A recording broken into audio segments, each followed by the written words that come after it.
Okay, welcome to Freethinkers Living Sober Group's workshop on Varieties of Secular Experience, Navigating AA in a Secular Way. It's going to be every last Sunday of the month for however long we keep doing it. And we'll have a different speaker or a panel of speakers sharing their own experience, strength, and hope for about 30 minutes on some aspect of getting, staying, and or living sober in AA in a secular way. The workshops are going to be recorded and we'll post the audio on our website. I would like to ask Don if he would unmute and read our reading for today. I hope I'm unmuted. You are. Okay. Hi, my name's Don, and I'm an alcoholic. Don. In AA, we are supposed to be bound together in the kinship of a universal suffering. Therefore, the full liberty to practice any creed or principle or therapy should be a first consideration. Hence, let us not pressure anyone with individual or even collective views. Let us instead accord to each other the respect that is due to every human being as they try to make their way towards the light. Let us always try to be inclusive rather than exclusive. Let us remember that each alcoholic among us is a member of AA, so long as they so declare. Thank you. You're muted, John. That was an instant rewrite on the fly. Okay, thank you, Don. As freethinkers, we aspire to open-mindedness and to appreciating the sharing of others, particularly those with whom we disagree. We ask only that everyone share without attempting to dissuade, argue, or disrespect anyone else or their beliefs. As a group, we are secular. That is, we do not endorse or oppose any system of belief, nor do we have any quarrel with any form of religion. We also do not use prayers of any kind in our workshops or meetings. Our only wish is to assure suffering alcoholics that they can find sobriety in AA without having to accept anyone else's belief or having to deny their own. After the speaker, or the panel of speakers in some cases, we'll have open sharing for about an hour. We ask you to keep your microphone muted unless it's your turn to share, and please use the raised hand function so we can call on people in the order they raise their hands. You're welcome to ask questions of the speaker or share your own perspective and experience on the topic or the topics presented. And again, remember this is being recorded, so keep anonymity in mind. We'll have a timer so as many people as possible can share, and after 3 minutes you'll see me do this to say that you should probably start wrapping it up. I'd like to say a few words about our speaker for today's workshop, Kevin Griffin. Kevin is the author of several books, including one of my all-time favorites, One Breath at a Time, Buddhism and the 12 Steps. He has also written Buddhism and the 12 Steps Daily Reflections, Thoughts on Dharma and Recovery and Living, and he also wrote Living Kindness, Buddhist Teachings for a Troubled World. We're going to post links to his site in the chat for those of you who might be interested in following up. He's also a longtime Buddhist practitioner and 12-step participant. He's a leader in mindful recovery movement and one of the founders of the Buddhist Recovery Network. Kevin's trained with leading Western Vipassana teachers, among them Jack Kornfield, Joseph Goldstein, and Ajahn Amaro. His teacher training was as a community Dharma leader at Spirit Rock Meditation Center in Marin County, California.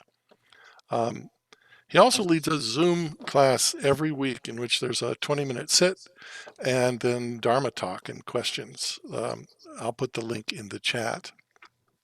So it's really my distinct honor and privilege to introduce Kevin. And thank you, Kevin, for being here. The floor is yours. Very nice. Thanks, John. I'm Kevin. I'm an alcoholic and an addict. Kevin. Hi, Kevin.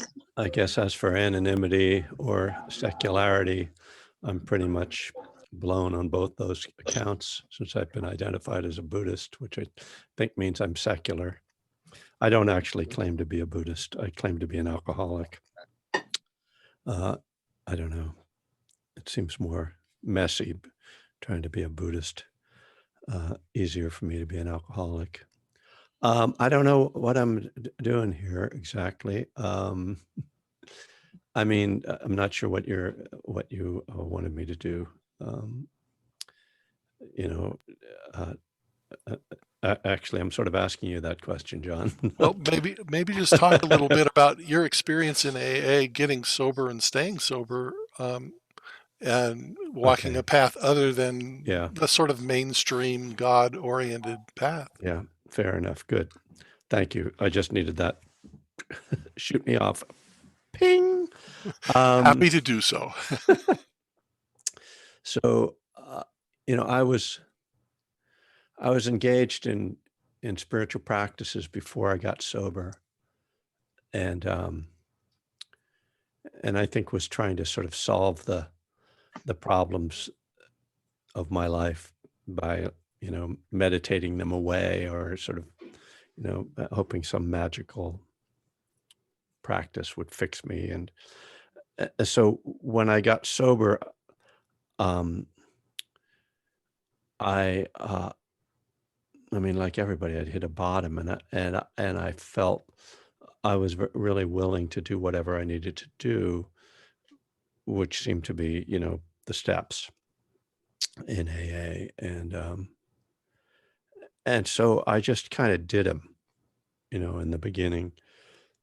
Um, I mean, some of my spiritual practices had helped me to kind of develop a kind of open-mindedness that in some ways I've probably lost now. uh, you know, but it was helpful at that time.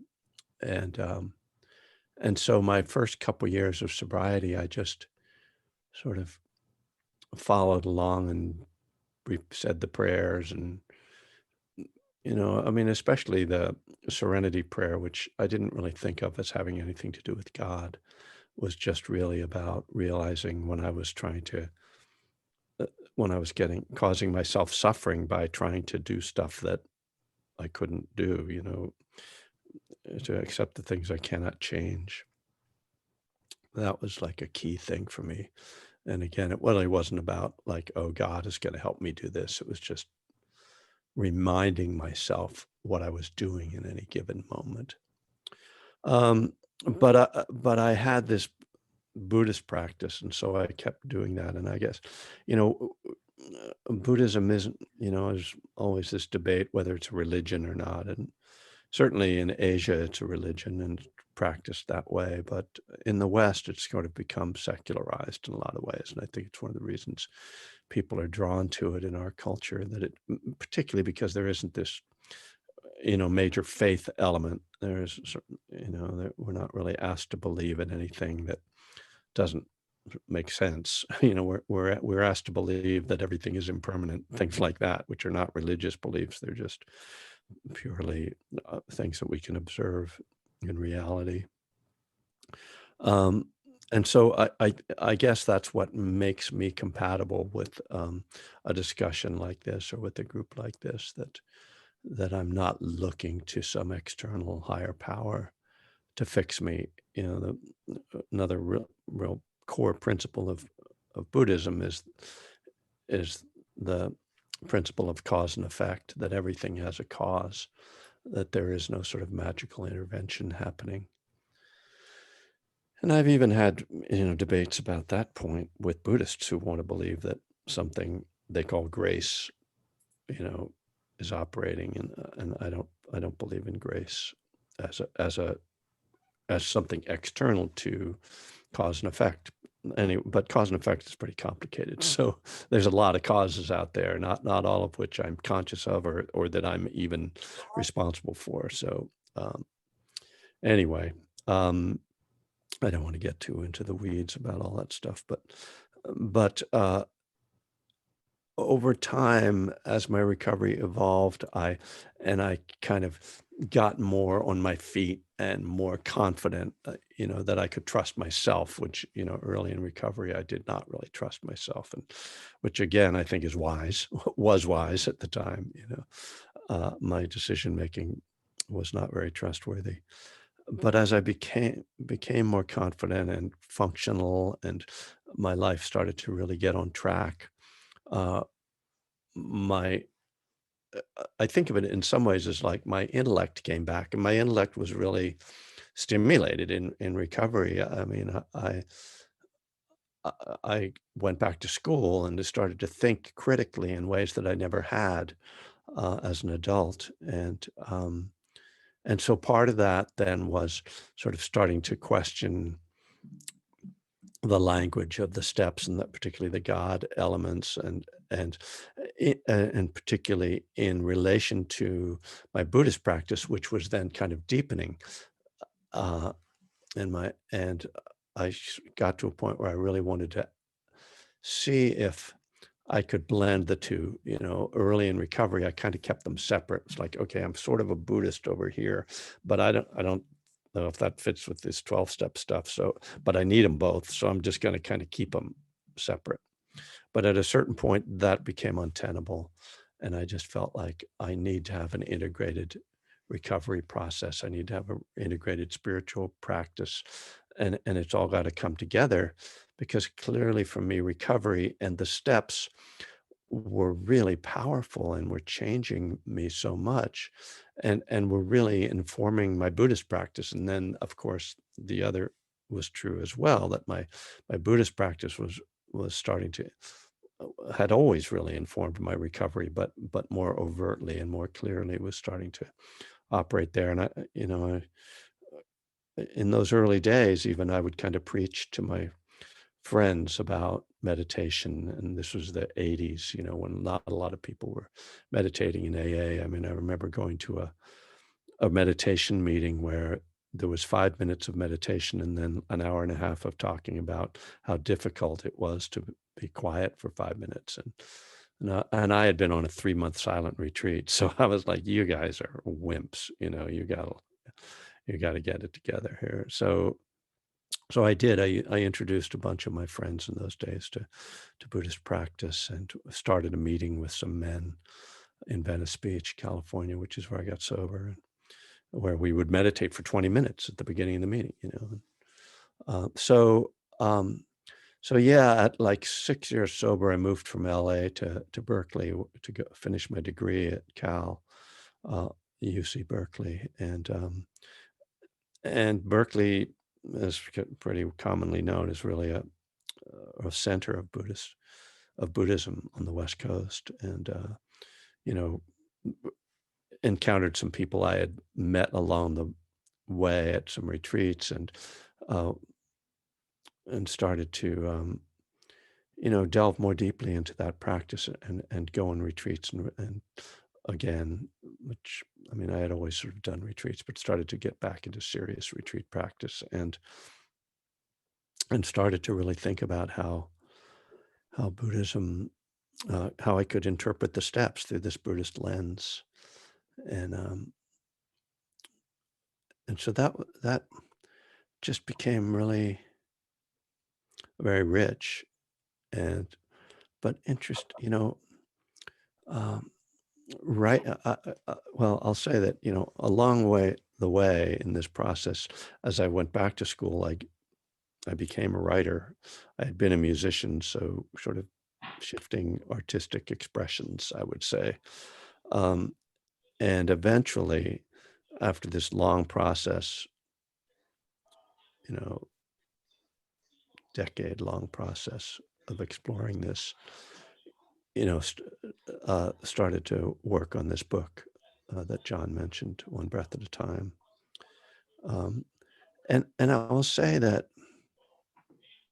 writing, which, the 12 steps encourage us to do, writing allowed or forced me to think through things that had been more sort of vague in my mind. Like, I had to face, like, what does step 6 mean? What's it mean to be entirely ready to turn my uh, whatever it is, entirely ready to, anyway, when I'm speaking, sometimes I can't think of things. But step 7, especially, we humbly asked him to remove our shortcomings. Questions like that, like that, aspects of the steps that are so explicitly theistic, that are so explicitly biblical, really. Clearly, the language, humbly asked him to remove our shortcomings or turn our will and our lives over to the care of God, are Christian. There's no argument about that. And many people hear those words and just get turned off and just go, like, I can't do this. And fortunately, because I had gotten sober and kind of surrendered to all that early on, I didn't have that conflict early on. And so later, when I came back to it through this lens, I was more curious because I knew that it had worked for me, but I also didn't believe that it worked the way the language of the steps sounded. That didn't correlate with my own understanding of reality, which is cause and effect, right? And not some external force. And so, some of this stuff was clear to me as I started to write the book, but some of it was not at all. And I had to just kind of dive in, and I learned a great deal, which is kind of my point about writing, that there's ways, writing apparently stimulates certain parts of the brain, I think, that don't get stimulated in just thinking or speaking. So I think those are three different. I think that our thinking is affected and is expressed in three different ways: through just solitary, quiet thought, through spoken thought, and through written thought. And I believe that different parts of the brain. I've never read any research on this, but I bet there is some. And I'm just speaking from personal experience, which I can feel it. And it's just so clear to me that sometimes when I'm speaking, ideas come together that I just couldn't think of silently. And sometimes when I'm writing, ideas come together that I couldn't think of in either of those modes. So that was really a rich time because I learned a lot writing the book. And then when the book came out, people started to come to me with these questions that some of which I still hadn't addressed. And that forced me to keep thinking through until I felt like I had a whole sort of integrated understanding of the 12 steps through this Buddhist lens, because all along through this time, I had deepened my Buddhist studies as well, going on long retreats and studying texts and working with teachers, and really, really rich and fulfilling. To feel like things make sense. Because when I first looked at the 12 steps, they didn't make any sense to me. And then I kind of did them in some way, got through them. And certainly parts of them I did very specifically, like an inventory and amends and things. But some things I just sort of went along with. But eventually, through this work and through my own study and practice, the steps now make perfect sense to me. and I feel that they are, as I kind of referred to before, that they bring something to Buddhism that's somewhat lacking in Western Buddhism, particularly the focus on morality and honesty, clarity, sobriety. These things are all part of Buddhism, but they are somewhat fudged in Western Buddhism by people who want to still have a glass of wine after dinner, or kind of just want to like meditate and then go along with their lives and not really try to bring the greater, or I should say really the foundational elements of what's called sila or ethics and morality into their lives. They just want to kind of get a quick meditation fix or something. Anyway, I'm criticizing people that maybe don't exist, like creating I think that's a straw man argument it's called, but so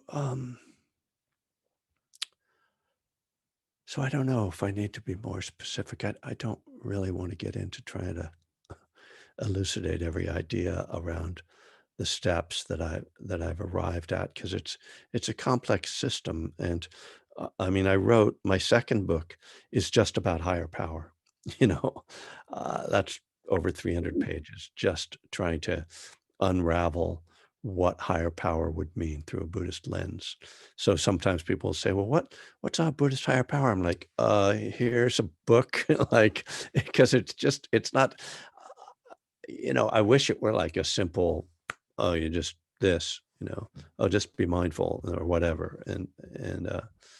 But the ideas are complicated and subtle, and, you know, so, which again, sort of is what has made it rich and interesting to work with. But I guess if I'm gonna, you know, leave you with, like what I would say is my message is that, um, I mean, for me, the number one thing is don't drink or use no matter what. And then, you know, then I could say, take what you need and leave the rest.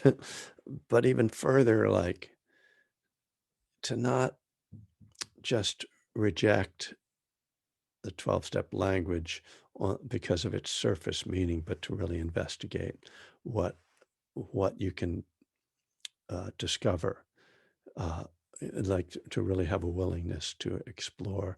Because I think there is tremendous wisdom that the founders came up with, and that it was expressed in the language of their religious background and their cultural setting, but that it was timeless. And that's what I think people find ultimately inspiring about the steps, is when they get at that.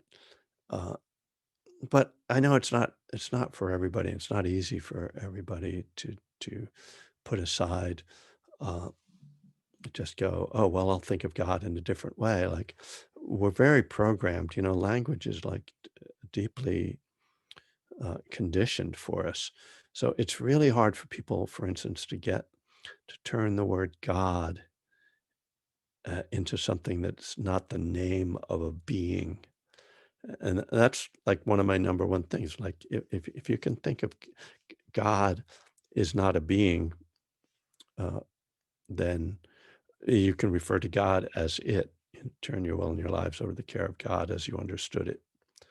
And even that phrase, when I first came up with that phrase, I thought, wow, that kind of, there's sort of a cognitive dissonance that happens when I say refer to God as it. But it's exactly what I think that's, you know, certainly the appropriate pronoun for God.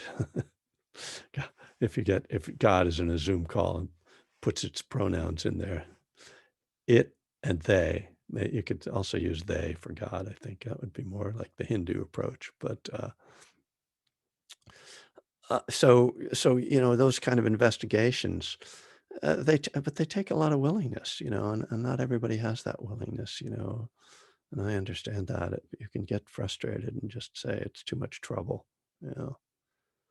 But I think the principle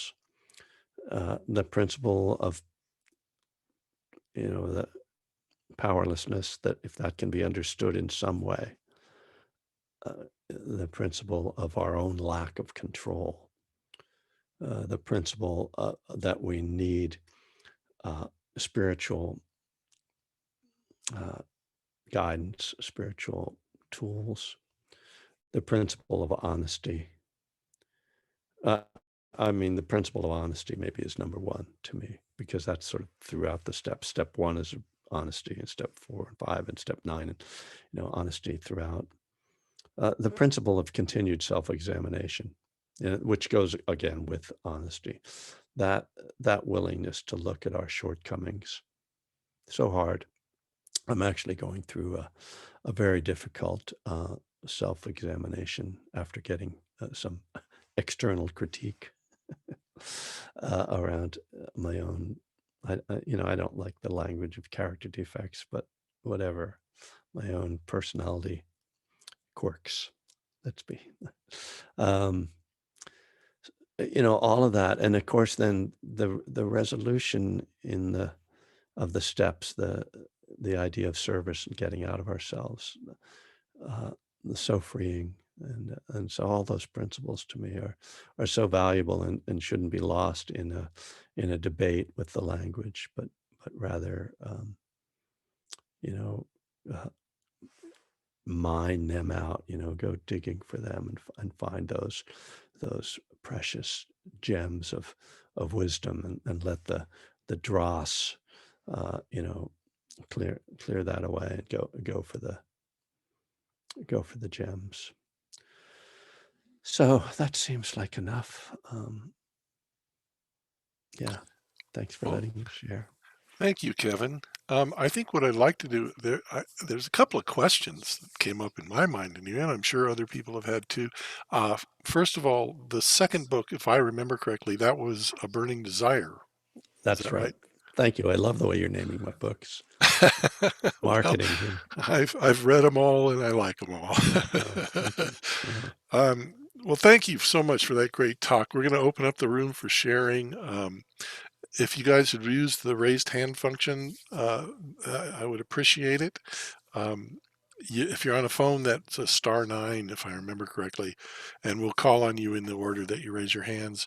Um, you'll need to unmute yourself to share. You're more than welcome to ask Kevin questions, or if you just want to make some comments, that's all right too. And again, I will let you know when the 3-minute mark runs up. And I know Joe had a question. Joe, do you want to ask your question now? Sure. Although as soon as I saw Mike's hand go up, I go, oh, I wonder what Mike's going to say. But Kevin, just a little thought experiment, if you would. Let's say AA hadn't happened the way it happened. Let's say Bill got drunk instead of met with Dr. Bob. But somewhere halfway around the world, Raj, a failed merchant, met Kumar, a healer, and they sort of found that together they could stay sober. And they were, familiar with sort of Buddhist or Eastern philosophy and teachings, and sort of created a whole fellowship around, in accordance with what was culturally salient and understood to them.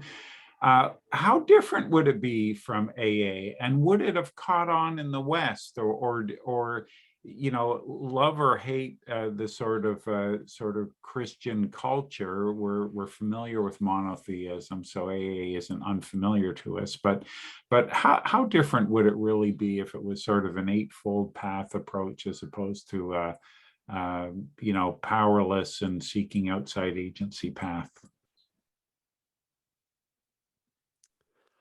It's interesting. Good question. I'm not sure I can come up with an answer on the spot or ever, but yeah. I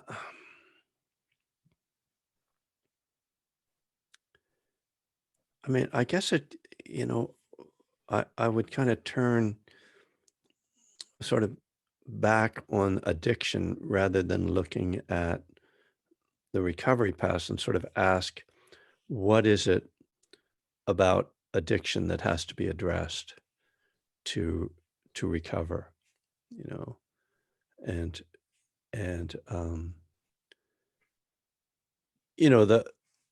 what the obvious secular and or whatever sort of medical thing, or mental, psychological, all of that is the compulsion is there, right?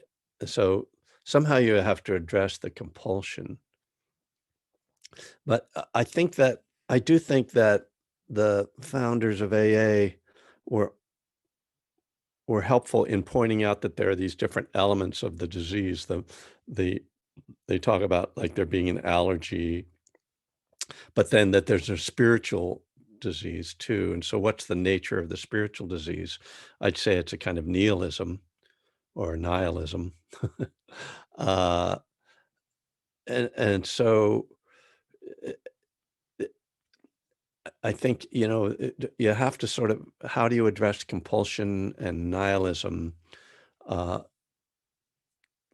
What other elements are there in the addiction? I mean, I know there are others that I can't sort of, draw them out at this moment, but I think it would be sort of, I think that, I mean, your point is, I think at least that it would be spiritual, that that it would be a spiritual path, but it,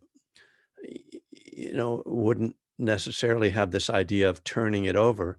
But I mean, I do think that some of Noah Levine's work, with refuge recovery, the idea of taking refuge probably would be right at the heart of it, since that's very much kind of seen as the protection in, in Buddhism.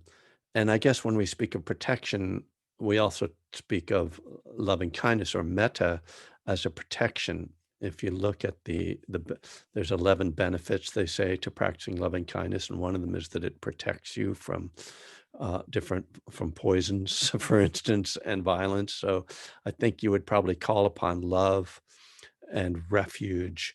And refuge would also be community, since Sangha is part of the community. So we can see a lot of the elements, I think, would be there, just like as you imply, like with really different language.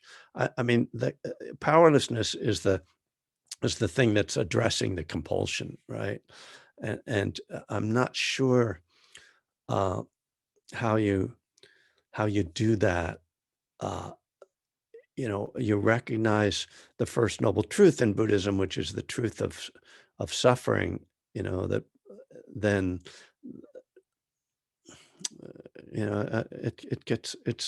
it's a little complicated for me to solve right now.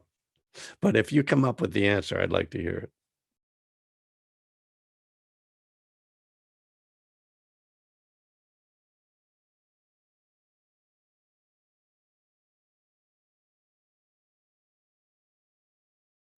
Sounds like a book in progress. Mike, would you like to share? Yes. Thanks, John.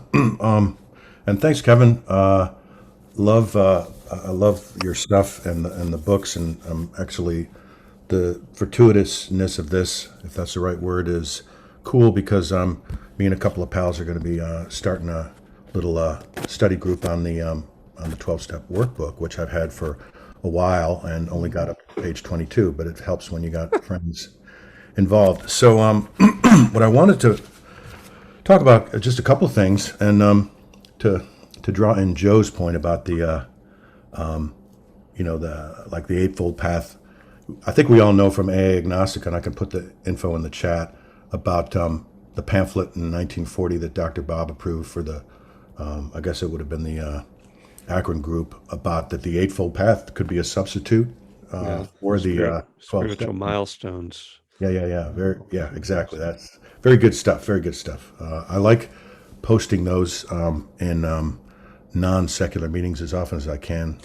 And, just to let folks know there's other things, other ways, etc. But anyway, what I wanted to talk about is the whole higher power concept, which for me, I mean, if y'all remember me talking at one of the higher paloozas probably a year ago, I was evolving towards a maybe greater power, like what's this higher thing, or extra power, or these concepts like that. And I've since evolved, and I love how you were saying, Kevin, how really we're all evolving. The doors aren't shut, we're still going, right? But for me now, I reject the whole notion. It's a you don't find it outside of AA, really. It's a Christianized, William James-ish, all that kind of stuff. So it's like the essence of the step, or anything that's involved, is simply, sometimes I need help with stuff. Yeah, right. And to me, that keeps it nice and simple.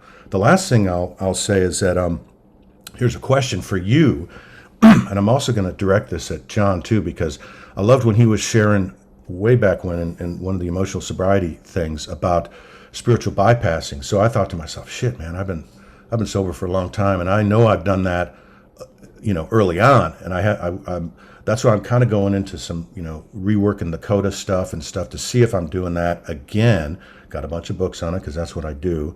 And the question too then has to do with like non-duality. So you're into the Zen thing. I do a lot of sitting Zen. I don't chant or wear robes, but I love the aspect of that and mindfulness and the whole 9 yards. I'm a believer in the efficacy of that.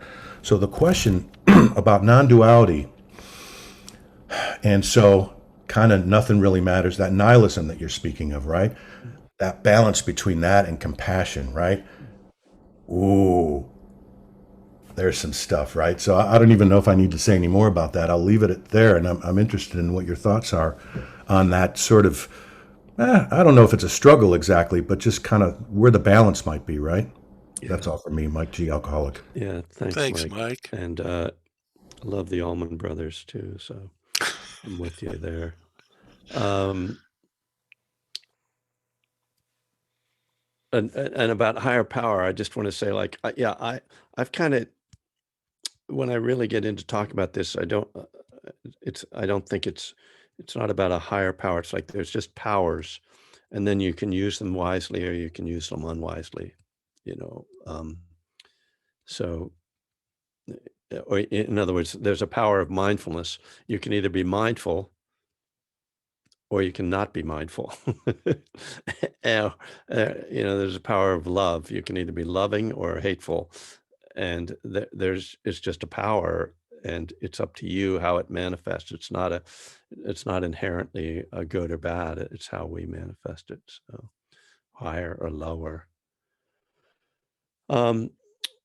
Yeah, the question of it's good what you're pointing to, the sort of balance between nothing really matters, which is like a nothing. Oh, it's Queen, right? I was thinking of the Beatles and and Strawberry Fields Forever. I can't think of the line, but you probably know what I'm referring to. But um, that like if you get too into emptiness, that you kind of lose the thread, and so there's this concept of like the two truths, the relative and the absolute, or the personal and the universal, and that most people live on this relative personal level all the time and see the whole world and life through that lens, and they're missing the bigger truth, of emptiness, and which points to sort of non-attachment and non-clinging, but if you get so into that, then you actually lose morality, because if everything is empty and there's no uh, uh you know um if duality doesn't mean anything, then I can just like you know live any way I want, and that was a corruption of insight that I got to in my drinking, which I refer to at times in One Breath at a Time. That's sort of like, I'm just a drunken Buddha right now. It's like, okay, that really doesn't work, so you can lose touch with morality. And there, Ram Dass told a story about, I think he was with Alan Watts or somebody, who said, Ram Dass, you're too attached to emptiness, and like, if everything's empty, then just give me your wallet, and sort of showing like, yeah, no, it's going to be hard to get onto the plane if you're like, no, I'm nobody. There is no self. Can I get on the plane? No, we need to see some ID. So yeah, it's just, in a lot of ways, it's ultimately common sense, but having that balance. Uh, but we definitely need to be watching it a lot, because it's so easy to get absorbed in the relative and the daily problems and the attachments and judgments and all that. And so it is really important to be able to pull out of that and have the broader view of like, okay, now everybody that's on Earth right now is going to be dead in 150 years. So let's just breathe, and I don't know what that means, but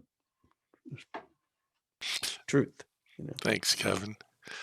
Yeah, and I wanted to just mention with respect to the spiritual bypassing, I think, Kevin, you mentioned that in one of your books. I know Jack Sure. Kornfield does. That was something that if you're interested in finding more about that, anybody who hasn't gone through the emotional sobriety workshops, that is posted on our website. And for me, one of the attractions for me when I was doing when I started doing meditation was really about not having to deal with the stuff below my neck. Mhm. I just didn't want to. I thought the whole point was to rise above everything, and and it in fact, almost everything I did, including the 12 steps, had a component of that. And I found that a lot of it had to do with this idea that the body is separate from the being or the mind or mindfulness. And for me, I think that's one of the things that's a advantage to doing things like yoga, and um, that Yeah. being in touch with the body is a very important aspect for me. I don't know if that addresses what you're talking about at all, but Tim, did you want to chime in here? I'm Tim, an alcoholic. Hey, Tim. One of the more fascinating things you Yep. said was what you said about uh, God properly being referred to by the pronouns of either it or they. And I kind of wanted to wrap that around into a question concerning the whole issue of spirituality and whether spirituality is required for working the 12 steps and finding recovery. I understand what you're saying about it or they. I think that's a very uh, coherent, smart perspective on God. And sometimes I do think of God as more of a power of positivity or as you mentioned, morality, of decency and caring, or love. And do you consider that, basically what you were saying about it or they, is that how you were looking at they, is that maybe God is really just kind of this overall force of positivity that exists in all human beings or higher level creatures, and that's the proper perspective? And do you consider that kind of perspective of that approach to spirituality necessary for recovery? Just a small question there. Well, I've asked, I think the question about what's necessary for recovery is a really important one. And my answer to that, which is just my opinion, is what's necessary for recovery is just an absolute determination and desire to stay in recovery. And that everything else, can support that. But without that, nothing happens. With that, you can get away with a lot of other mistakes if you just have that absolute determination.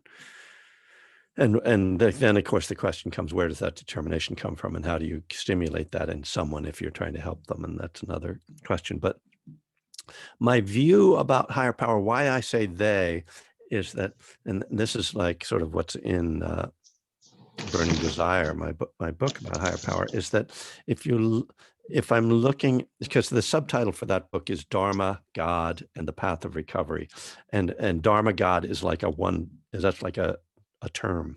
So the idea that the Dharma is a higher power, that was the starting point of that book. Like, what does that mean? And the thing is, the Dharma, which is the teachings of the Buddha, and in a larger sense, the truth, the Dharma has many components. And that is the they that has the component of loving kindness. It has the component of mindfulness. It has the component of wisdom. It has the component of morality. It has the component of the law of karma. So it's all these different aspects of the Dharma I see as being powerful, and that I call upon each of them at any given moment as needed, and if I am trying to turn my will and my life over, then I am trying to live in accordance with all those powers. And that's what step 3 is to me, is trying to live in accordance with the Dharma and all its components, which requires then studying. By the way, it's not just let you meditate or go on a retreat. It's that you have to understand, well, what is right view? What is right intention? What's right concentration? What is loving kindness? What is compassion? How do these manifest? How do I practice these things? And it's work, but recovery is work. Thanks, Kevin. Julia. Finally, a woman. Geez. Thought maybe there was some kind of a sexist thing going on. That would be shocking in an AA meeting. Oh yeah, I'm Julia, alcoholic. Hi, Julia. I've been thinking a lot about the 12 traditions and missing them, and seeing them in my practice, my observation of myself as an alcoholic, as missing in the secular meetings. And thinking about them as part of the Sangha. And wonder if you've done thinking or writing about or reading about this. Thank you. Yeah, thanks. I have not to any extent. But I have heard people talk about that. And people have asked me to go in that direction, and I've resisted it to some extent. Where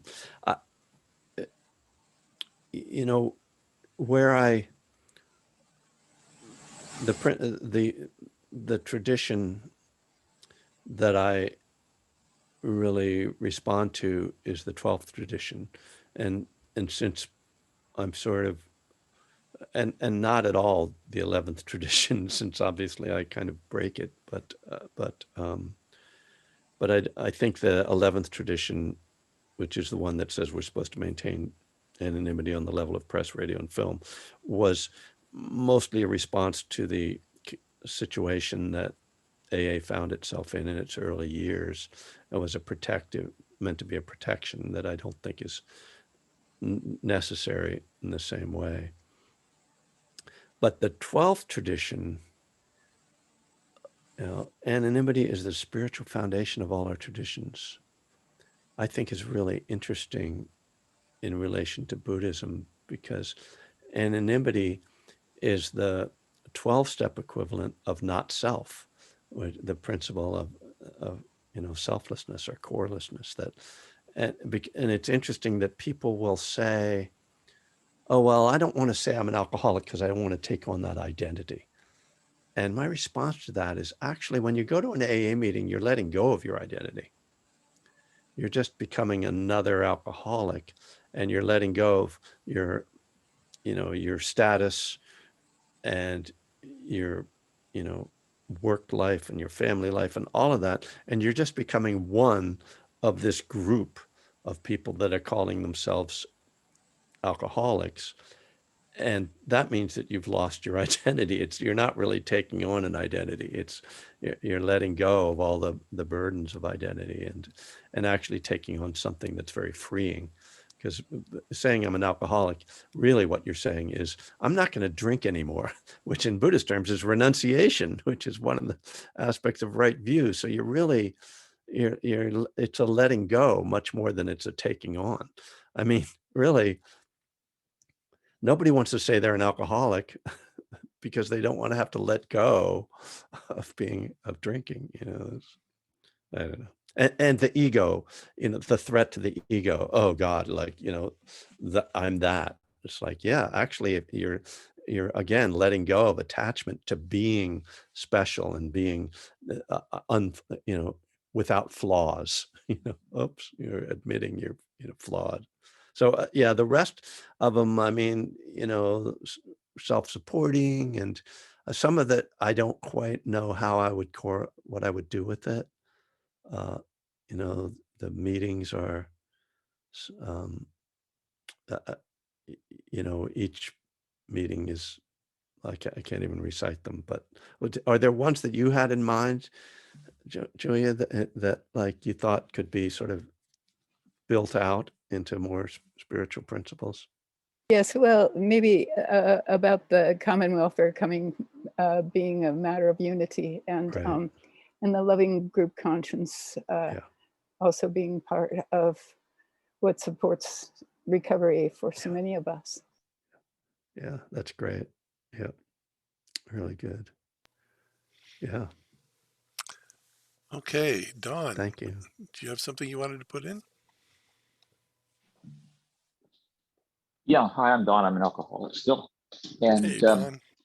I've just been rereading a book by Anthony de Mello, Jesuit. And the whole theme, in fact, the title of the book is Awakening. And I found that it was just one of those enlightening books where sitting around AA and they talked about spirituality endlessly.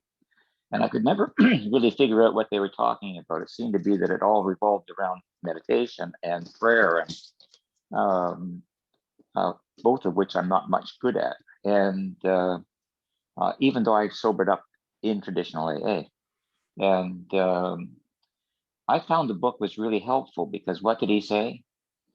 Wake up, wake up. I mean, that was his message about what is a spiritual experience. And when you get to step 11, where it says, having had a spiritual experience as a result of what?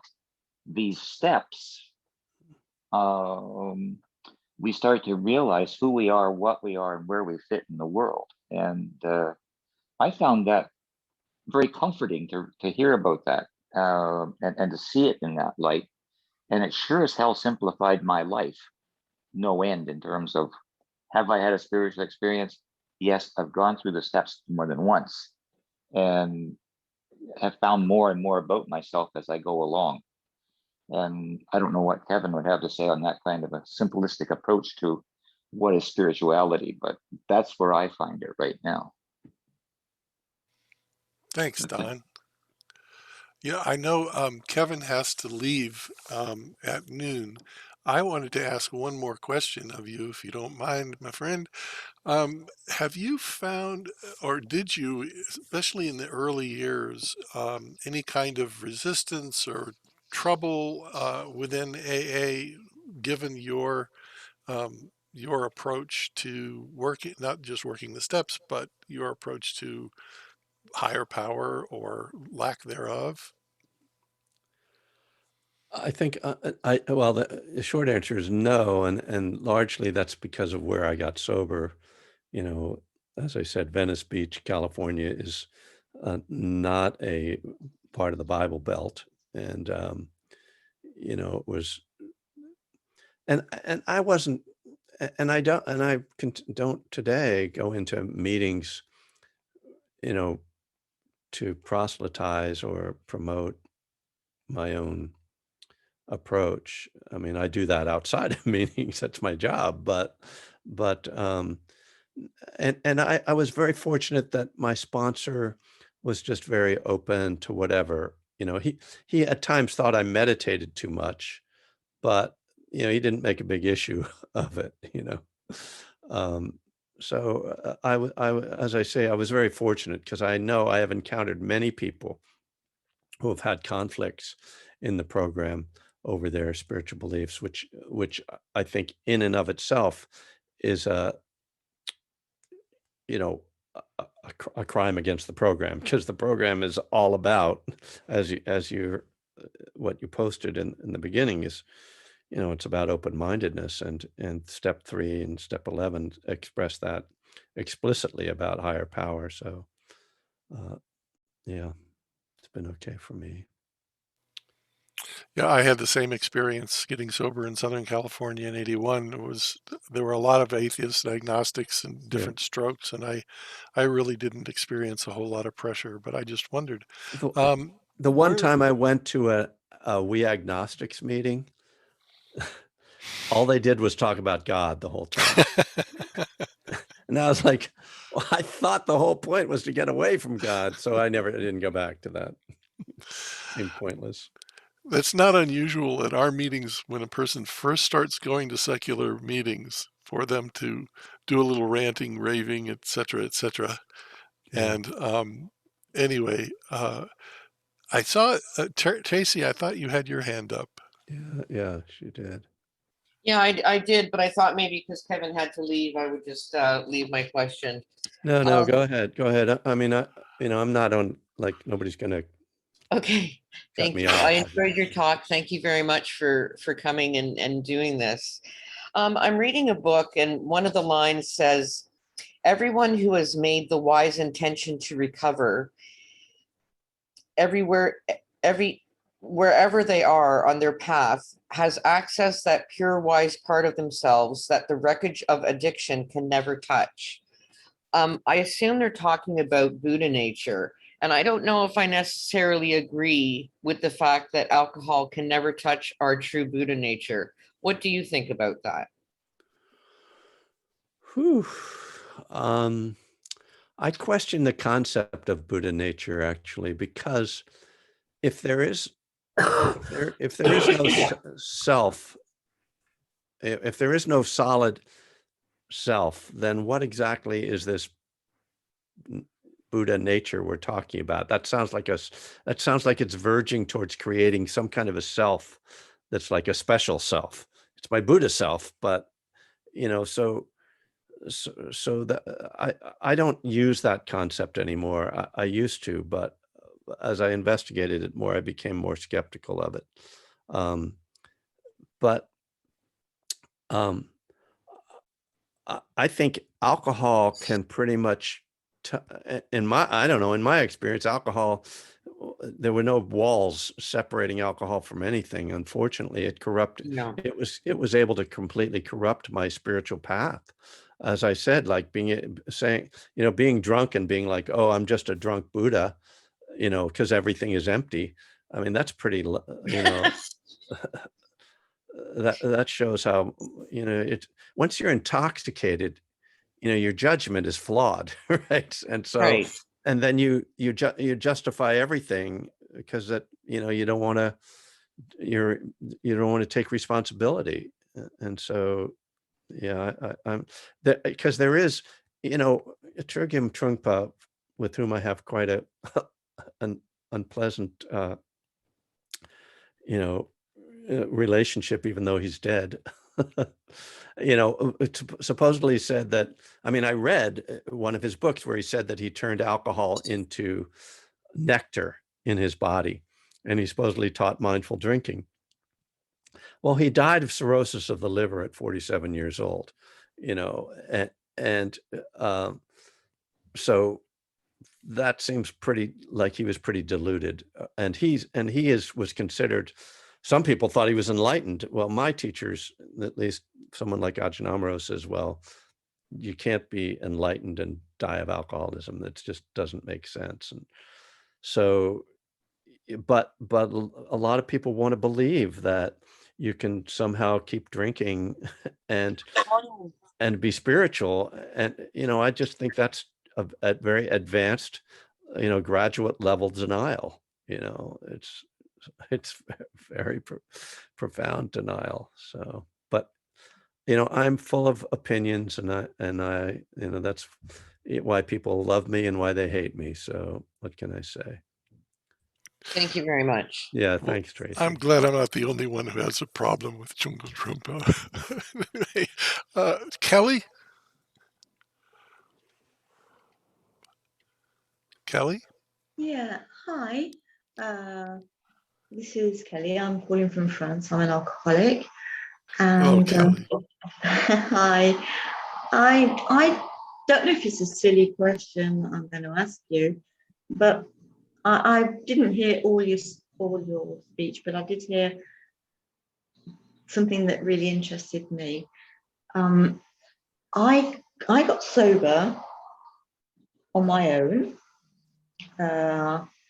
Whether it was, everybody says it's got to be a higher power that came into your body and said, I just decided one day that was enough. So I stopped drinking, and I have started going to the AA Zoom meetings for about 3 months now. I've been sober 14 months.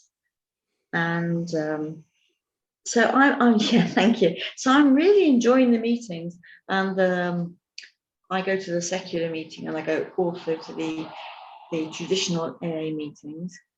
And but I am absolutely fed up of people saying to me, if you don't work the steps, Right. you're not going to stay sober. Right. And I don't believe that. I don't agree with it. So yeah, there are steps that for me, I've done automatically, like the inventory of myself and all the things that I have done. I've worked them with a psychologist, and the making amends, I'm still doing that. But the higher power, I just, I'm not an atheist, but I just don't see what that has to do with me being sober. I mean, maybe it's a silly question, but I just don't understand why people say to me, you are not going to stay sober if you don't work the 12 steps. And so what do you suggest I should do, Kevin? Well, first of all, I would say, fuck you, work your own program. I'm working my program. Thank you, yeah. And I'm not drinking and using, and my life is getting better. And, you know, I think that it does take work to stay sober, but there's mythology in the 12 steps, and it's very much the way fundamentalism works, is that fundamentalism is based in fear. And the fear is, if what I'm doing isn't the magical way, then my world gets blown up. So I have to believe that this magical belief that I have, that this group of people I'm with believe together, I have to believe that's true, or I'm lost. So that's the culture of fundamentalist AA. There is a lot of wisdom in fundamentalist AA. There's, traditional AA, there's a lot. And that's why the expression, take what you need and leave the rest, is so valuable. Listen. And when, and if something resonates and makes sense, great. But if that's what I call the AA curses. And it's why I fired my sponsor, because he said, if I put my name on the cover of a book that was about my alcoholism, that I was going to drink, and that was 18 years ago. And I haven't had a drink in that time. And it was AA fundamentalism. So it's hard to separate the wisdom from, the crap there. And because if you throw it all out, the baby with the bathwater, you lose a lot. There's a lot of wisdom in the steps. There's a lot of wisdom in the program. But as I said before, what I think keeps people sober isn't some magical process. I think it is their determination, because I've seen people work all the steps, go to all the meetings, work with their sponsor, get drunk, and I've seen people screw around and seem like they didn't care, but somehow they stayed sober. And it, to me, the separation is like, do you really want it? I think you have to really believe that this is worth doing, that you need to do it, that it's not going to work to go back to drinking. It's all of that core idea that I've got to stick with this. That's what does it. And the thing is, I don't know, that doesn't satisfy people in traditional AA because of the belief in higher power, because it smacks of self-will.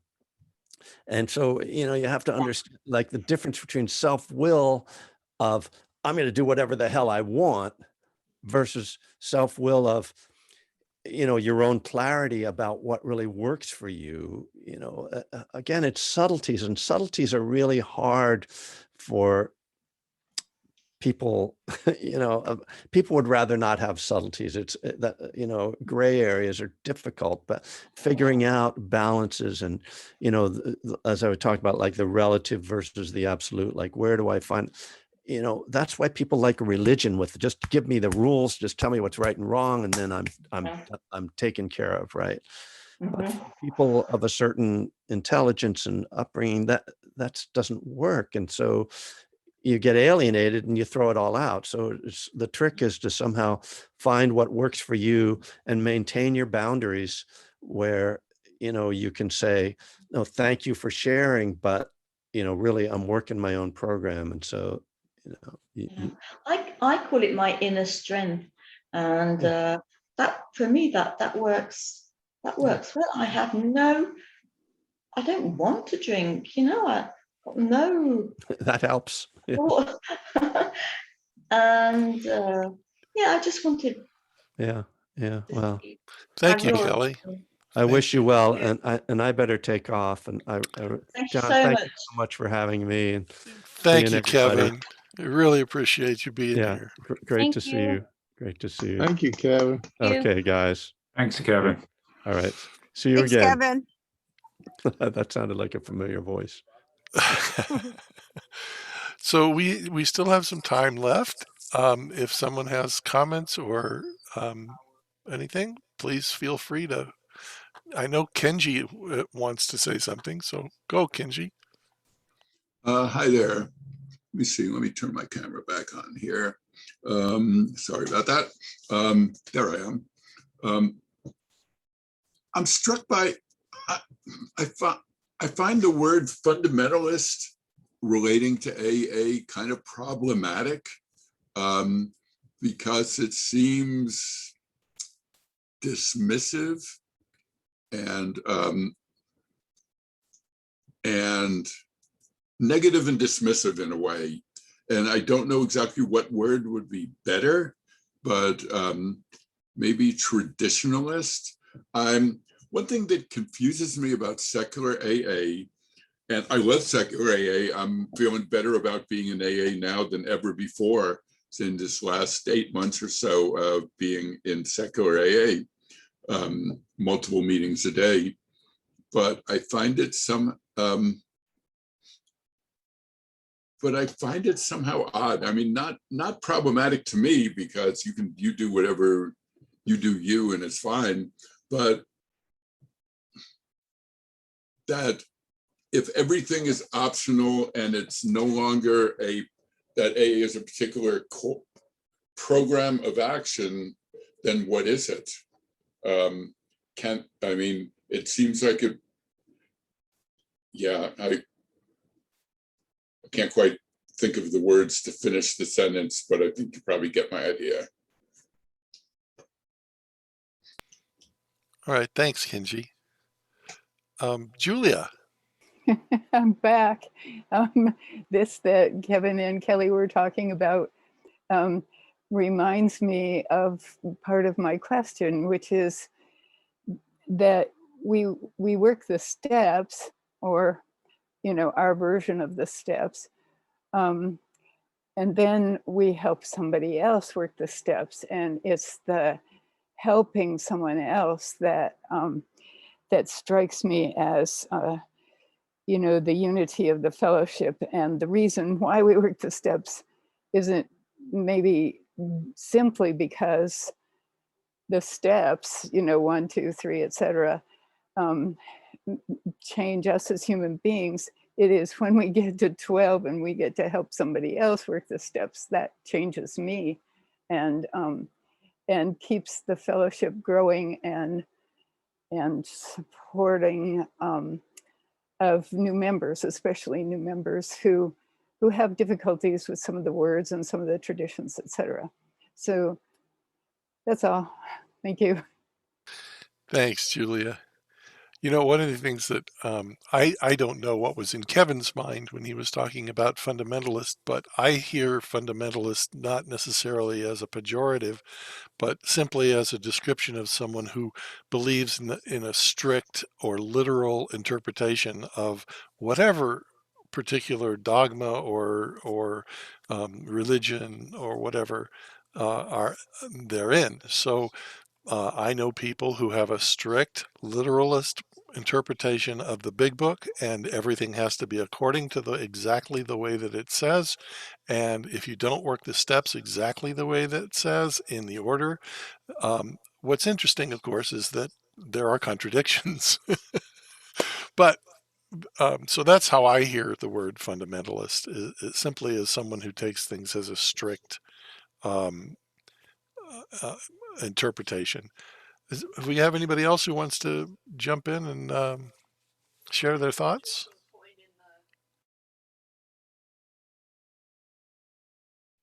I'm Nancy, an alcoholic.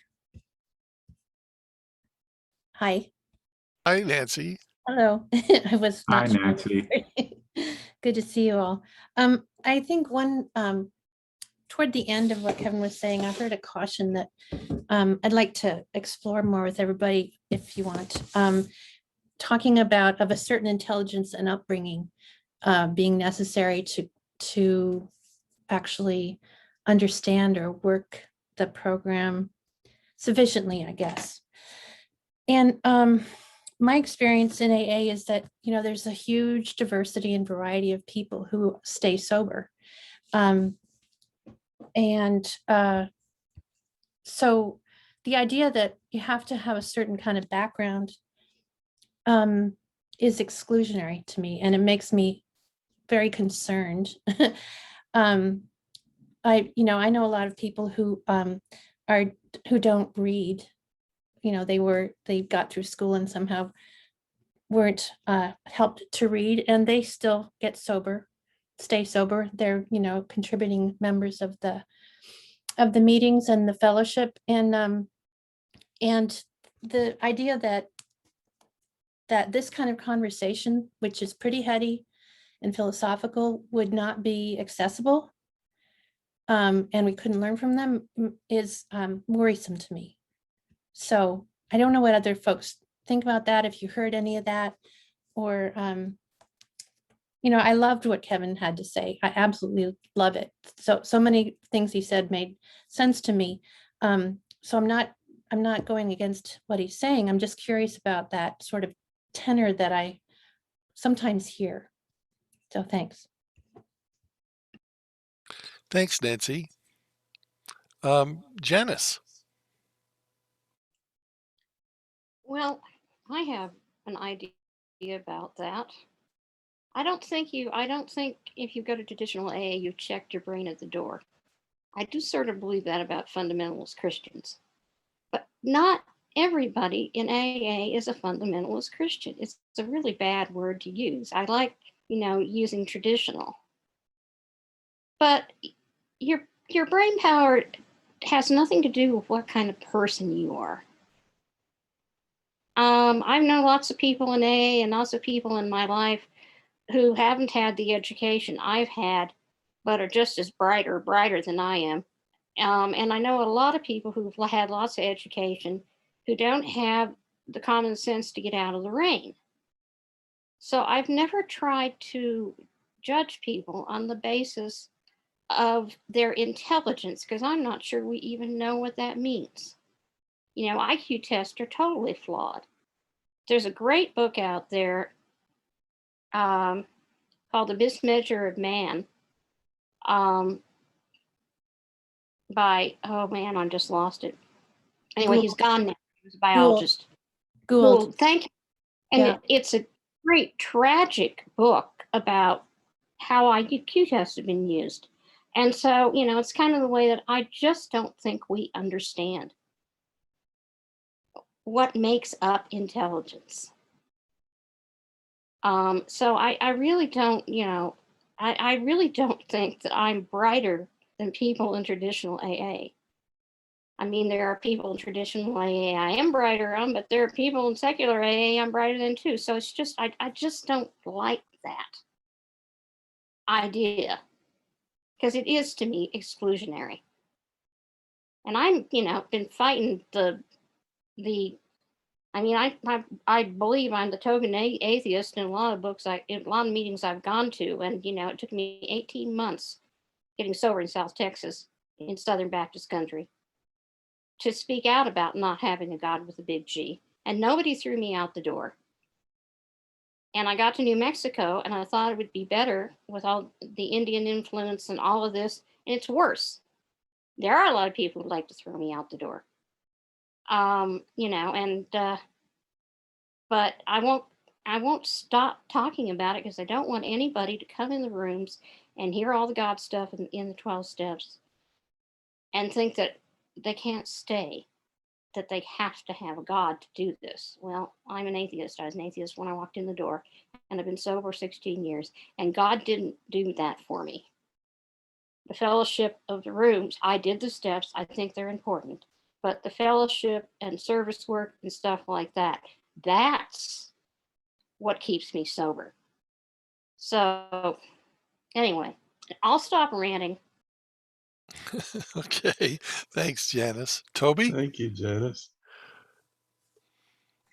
Hi, I'm Toby. I'm in recovery, and I just thought I don't know a whole lot about Buddhism, and it's kind of funny because years ago, at least decades ago, maybe even, my grandmother, long before she passed, she said that she considered herself a Buddhist, and I kind of chuckled at the time. But she was actually university educated in a time that many women weren't. So I believe she did read about it and decide that's what she related to the most. Now, like I said, I don't have a lot of knowledge about it, but I did find it really interesting what Kevin was saying about the different, I don't know if you call them components, where he's talking about kindness and I can't even remember them all. But anyway, maybe you could give me a, I found that I could relate to that. Like, that's the first thing I've ever heard that sounded like when he related that to a power, or that's the first thing I've ever heard that actually sounded like a higher power that was workable with. So maybe recommend what book is kind of like, the Buddhist for Dummies, or the starting point. I'd appreciate it. Thank you. Thanks, Toby. I do want to mention one of the reasons we're doing this, Varieties of Secular Experience, is so that we can have different speakers come in and speak of their own experience in being secular in AA. So you can complain about the way he does it. That's fine. Maybe the next speaker will be more to your liking. I personally have gotten a lot of flack from people because they say I'm too intelligent and I speak too intelligently. And we shouldn't, the brain is your enemy. I don't believe my mind is my enemy, but I've gotten a lot of flack over the years for that. Kat. Hi, I'm Kat, recovered alcoholic. Hey, Kat. I didn't catch all of the speaker Kevin's speech. I was on another meeting, but I got a lot out of what he did share. But I also was kind of triggered when I heard the idea of people of a certain intelligence or upbringing, and so when something does jump at me like that, I need to look at it. Why is that? Why is that upsetting to me? And the first thing is like, oh yeah, I'm one of those people who's more intelligent, and that's why I get this thing. That was my ego. It just that really bothered me that I felt like that, which shows progress actually. But I thought, I'm going to look up the word intelligence. What does it say in the dictionary, and it says the ability to acquire and apply knowledge and skills. A person or being with the ability to acquire and apply knowledge. And I thought, that doesn't sound like ego to me. That's just being teachable. And, that was my sense of it. And so I kind of settled back down and thought, yeah, my ego tells me I know it all. I really do feel like that sometimes. And then I think, but I'm teachable. And of course you can't have both simultaneously. So anyway, I love hearing different points of view, and I really enjoyed this talk, and I will hopefully continue to be teachable, which they say is able to learn by being taught. And having a history of being a teacher, I am also a learner, and it has worked in my favor to continue to be sober all these years. Thank you. Thanks, Kat. Suzanne, I saw your hand go up and come down and go up. It did. I did. And Kat asked me too, what are you doing? Up, down, up, down. I'm Suzanne. I'm an alcoholic, and I couldn't make up my mind whether or not I wanted to comment. I do want to comment. I just don't want to say it. I want to make my point in the way I mean it. I probably should have written it down first, but I want to comment to the thing about the intelligence and the, I do agree with, I don't know the person's name, Darlene was it that put it in the chat, who said, I agree. I think Kevin meant religious upbringing and how someone might have, religion drilled into them from the time they were born and not be able to get away from that, or how people see a great majority of people want to see things in a black and white way and not in a gray way, and not have to seek, but to have rules and to say, okay, this is how it is and this is how it has to be done.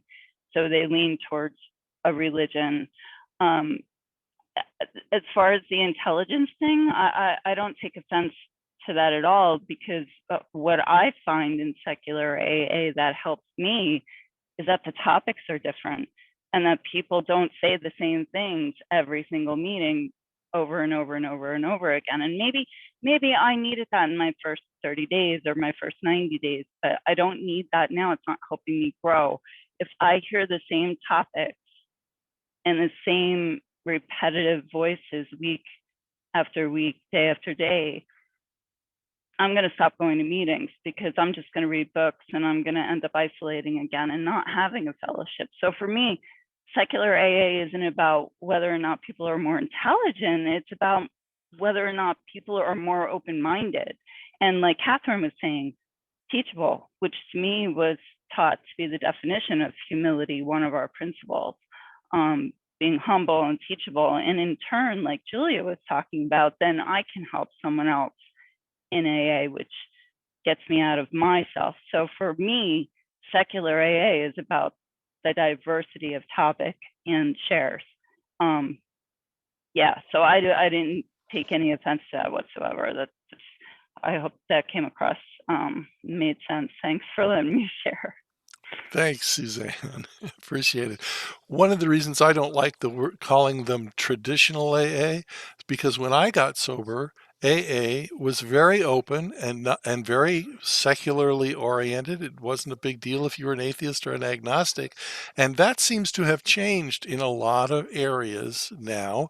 And so I call them mainstream AA, because mainstream AA, to me, secular meetings are traditional AA. Kim? Thank you, John. Hi, everybody. I'm Kim, and this last week I flunked AA. So I All want right. I want to share that because I'm very interested in the topic of what is the program, and is it necessary to adhere to a 12-step program in some iteration in order to be an AA. Yeah, I was in a topic toss, and the topic tossed to me was, how are you doing step 7? well, that was, in the same category of when did you stop beating your wife? My answer, of course, was not only am I not doing step 7, I couldn't even tell you off the top of my head what step 7 says. So I think there's great, wonderful underlying principles and ideas in the 12 steps. It's just that I think that and I'm working a program. Mine is I'm going to steal this from a woman in Sober She Devils. Mine is a bespoke program of evidence-based best practices. I love some of the literature that's out there on addiction and recovery now. I love lots of the tools for figuring things out, and I'm using them. So I've put together my own thing, but I'm not doing 12 steps. And I did start having kind of a crisis of, oh my God, do I belong? Oops, do I even belong here? So I've been expressing this lately, and I've come to the conclusion that I do belong here. I've tried some of the other programs, and there is arid as a desert. The connection, at least the ones that I've tried, the connection between the people just seems to be missing. So you are all well, not all of you, the ones I know in these Hollywood squares, you're my sponsors. You didn't volunteer to do that, but hello, yes, you are. That's what you are to me. The connection in these rooms is right at the very top of that program that I just mentioned. So, I hope that it's not necessary to be doing a 12-step program to be in AA, because whether you like it or not, I'm in AA. From my heart to yours, people, thank you so much. Thanks. How about Don? And then we're going to have to close this up, I think. Thanks for letting me double dip, John. First of all, to Kim, one of my closest friends in the program, who I've known for many years, has been sober now for 33 years. He has never gotten past step 2. And he has got his act together. He's happy, joyous, and free, and all that other kind of descriptive language we use in AA. I just wanted to bring up about fundamentalism.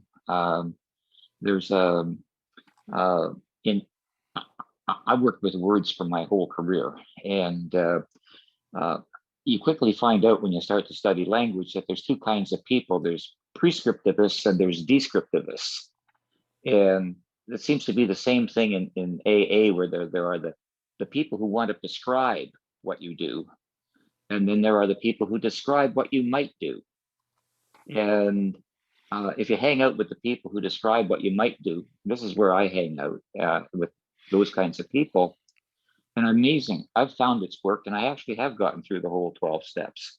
But other people don't, and they stay sober too. So go with the describers rather than the prescribers is my personal opinion. But some people need to have that legalist, rule-bound approach. So if they need it, work with it, go with it. That's it for me. Thanks, Don. And thank you, everyone who showed up. I really appreciate it. Thank you to Joe C. and Beyond Belief for being providing the Zoom meeting room so we could have more than 100 people, although we didn't this time, but we might next. The next Freethinkers Living Sober presentation will be the last Sunday of July. It's going to be Arlene J. from San Diego, who's been sober an awfully long time, since 1969, and she's going to share her version of what it is to be sober in a secular way. And then we're going to have the next month, I think we're going to have a panel of people who've gotten sober on Zoom in a secular way and see what they have to say. And I'm always open to suggestions too. Our committee, and I want to thank our committee for putting this all together. Mac and Randy, I don't think either one of those guys are here right now. And Tracy and Kat and Joe C. Thank you all.